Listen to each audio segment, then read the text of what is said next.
Welcome to the Sunflower Rising podcast, where we explore what happens when our raw, messy humanness collides with the boundless grace of Jesus Christ. For too long, the 12 steps have been seen as something reserved only for drugs or alcohol. But here, we're breaking that stigma wide open. These steps are a pathway to surrender, healing, and freedom for everything life throws at us with Jesus right at the center. It's about progress, not perfection. I'm Nikki. And I'm Rianne. And we're thrilled that you're here. Pull up a chair, let's rise together, and remember to always face the sunlight. Hello, and welcome back to the Sunflower Rising podcast. I'm Nikki, and today I'm going to share with you something I coach others on, and that's knowing our core needs and core values. The framework I use in coaching, the real life process, starts by exploring who you are, how God made you, and who you want to be. It may seem straightforward that you already know who you want to be. But the reality is, we spend so much time in doing mode or going with our hair on fire that we don't spend much time thinking about who we are called to be in this world. One place I like to start is exploring your needs and values. It's a great place to begin naming and noticing the gaps in where you want to be and where you are today. I know those phrases can sound kind of abstract and they're overused, but stick with me because when you really understand them, not just intellectually, but personally, it changes how you make decisions. It changes what you tolerate, and it equips you to live out your true being. So let's start here. We often don't actually make intentional choices. We make available choices. Whatever opportunity shows up, whatever seems acceptable, whatever other people expect, that becomes the path. And sometimes that works out, but a lot of the time it leads to something harder to name. A low-level dissatisfaction, not a crisis, not a disaster, just this ongoing sense of why does this feel off?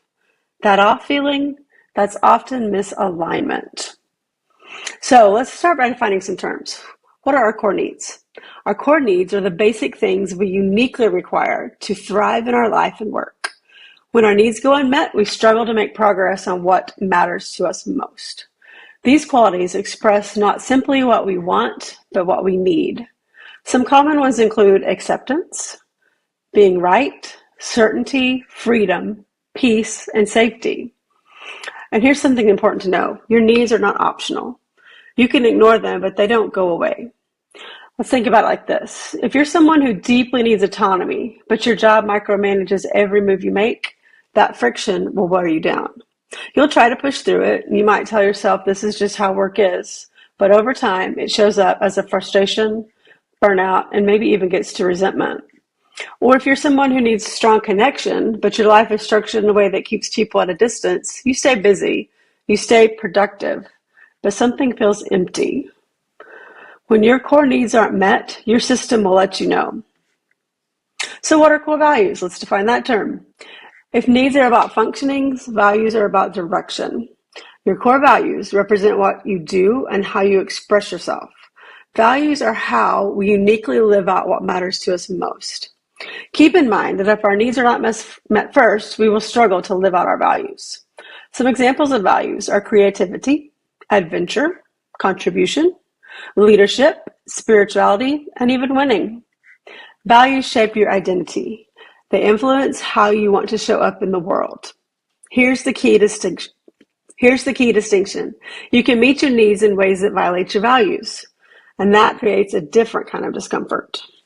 For example, let's say you have a strong need for financial security, so you take that great job that pays extremely well. And on paper, it solves that need. But the work itself, it conflicts with an internal value or an integrity that you have. And maybe you feel like you're contributing to something you don't believe in, or you're asked to do things that don't align with your values. And now you're in a different kind of tension. You're stable, but you're still uneasy. You're successful financially, but you're disconnected because of that lack of integrity or being called to do something that doesn't live up with your values. And that's what happens when needs and values aren't aligned. So next, what happens when you don't know your needs and values? Well, you tend to drift. You say things to yes that you should. You say yes to things that you shouldn't. You stay in situations longer than you should. And you chase goals and dreams that don't actually fit and fulfill you. And because you don't have a clear internal reference point, you rely on the external ones, which could be other people's expectations, social norms, what looks good on paper. This is how people end up building lives that seem fine from the outside, but feel wrong on the inside. It's not because they made bad decisions, it's because they made uninformed ones. Without clarity, everything feels like a guess. So let's flip this switch to what happens when you do understand your needs and values. You don't suddenly become perfect. Your life doesn't become effortless, but something does shift. Your decision-making becomes clearer. Instead of asking, what should I do? You start asking, what aligns? And that question is powerful because you recognize when something is a bad fit earlier. You feel more confident when you have to say no, and you build an environment that actually supports you. Now, alignment does not mean that everything is easy. It just helps the difficulty make sense. And there's a difference between being tired because you're building something with meaning, but being drained because something you're stuck in is misaligned. The first one is sustainable. The second one isn't. So how do you actually identify your core needs and values? You just need to pay attention with honesty. And also, I would encourage you to start by seeking God. He made you and he knows you best. And the way he made you is good. You don't have to run from it. We do have to prune ourselves and live in a way that honors him. And I believe knowing our core values and needs that he gave us will help us live a more honorable life for him. So look at your energy. When do you feel most engaged, focused, or alive? When do you feel drained or irritated or disconnected? I know energy can be a word that throws people off, but really energy is data. It tells you whether your needs are being met and ignored, and it allows you to explore that. Also, look at your emotions. Again, emotions are data and indicators, not dictators, but they tell you where you're going. So think about moments when you felt proud, fulfilled, satisfied. Think about moments when something felt off, and even if you couldn't explain why, it just didn't feel right.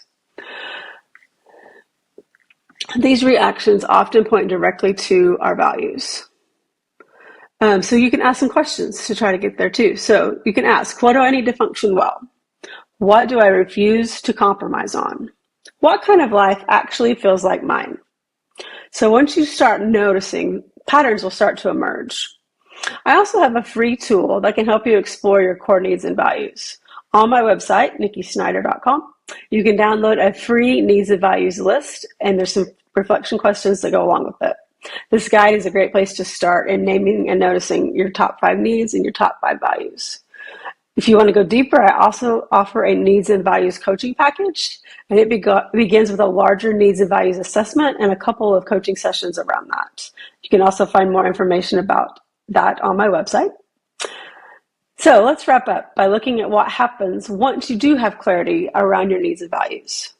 It won't mean that you overhaul your entire life overnight. That's unrealistic and unsustainable. Instead, it allows you to begin making small adjustments. If you realize you need more rest, you can start protecting your time more intentionally. If you value creativity, you'll make some space for it, even if it's only 15 or 20 minutes a day in the beginning. If you need a connection with someone, you'll start reaching out instead of waiting for someone to reach out to you. Alignment is built through our consistent small decisions. It's not one big dramatic change. And always remember, you're not going to get it perfectly overnight, and your needs can shift over time, and your understanding of your needs and values will deepen and evolve. So the goal isn't perfection, it's awareness. If you take one thing from this episode, let it be this. If you don't define what you need and what you value, your life will be shaped by default, by other people, by circumstances, by whatever is easiest in the moment. But when you define them, even imperfectly, you start making choices that actually fit. And that changes everything, not in an instant, but steadily. So thank you for listening to the Sunflower Rising podcast today. Rayanne and I will be back with another episode soon. And again, I encourage you, if you'd like to dig deeper into needs and values, to go to my website, nikkisnyder.com, and check out my resources there.